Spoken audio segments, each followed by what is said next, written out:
Hi friends, கனவா மீன் வறுவல் தான் பார்க்க போகிறோம். இது ரொம்ப சுவையாகவும் டேஸ்ட்டாகவும் எப்படி செய்யலான்றதை பார்க்கலாம்.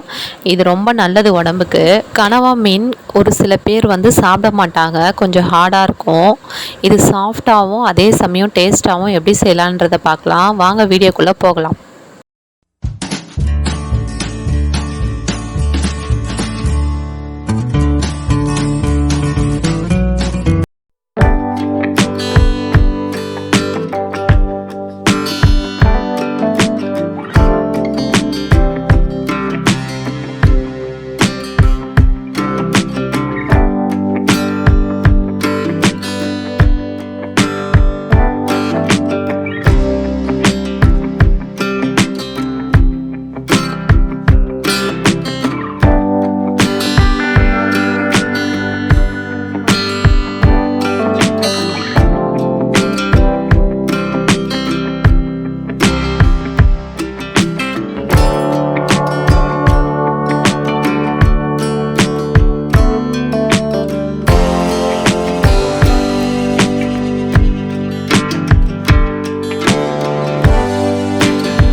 குழந்தைங்க கனவா மீன் சாப்பிட கஷ்டப்படுவாங்க, டைஜஸ்டும் அந்த அளவுக்கு ஆகாது.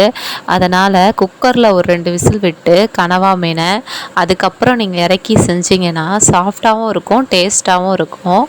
இது போல் நீங்கள் ட்ரை பண்ணி பாருங்கள். கனவா மீன் எப்படி க்ளீன் பண்ணணுன்னு தெரியாதவங்களுக்கு டிஸ்கிரிப்ஷனில் லிங்க் கொடுக்குறேன், அதை பார்த்து தெரிஞ்சுக்கோங்க.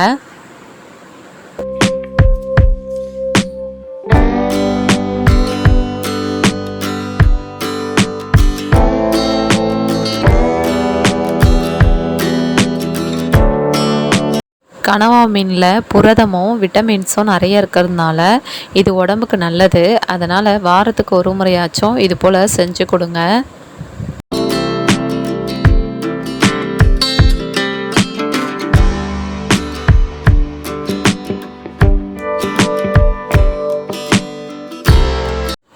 என்ன ஃப்ரெண்ட்ஸ், கனவா மீன் வறுவல் எப்படி செய்கிறதுன்னு பார்த்தீங்களா? உங்களுக்கு பிடிச்சிருக்கோன்னு நினைக்கிறேன். நீங்களும் இது போல் உங்கள் வீட்டில் செஞ்சு பார்த்துட்டு எனக்கு கமெண்ட் பண்ணுங்கள். இது மாதிரி செஞ்சு கொடுத்தீங்கன்னா எல்லாருக்குமே பிடிக்கும், விரும்பி சாப்பிடுவாங்க. இது எவ்வளோ சாஃப்டாக இருக்குது பாருங்கள். இது போல் செஞ்சு கொடுத்தீங்கன்னா குழந்தைங்களுக்கு சீக்கிரம் டைஜஸ்ட் ஆகும். இது ரொம்ப நல்லது உடம்புக்கு. உங்களுக்கு இந்த வீடியோ பிடிச்சிருக்கோன்னு நினைக்கிறேன். உங்களுக்கு இந்த வீடியோ பிடிச்சிருந்தா சப்ஸ்கிரைப் பண்ணுங்கள், உங்கள் ஃப்ரெண்ட்ஸ் அண்ட் ஃபேமிலியோடு ஷேர் பண்ணிக்கோங்க. தேங்க்யூ.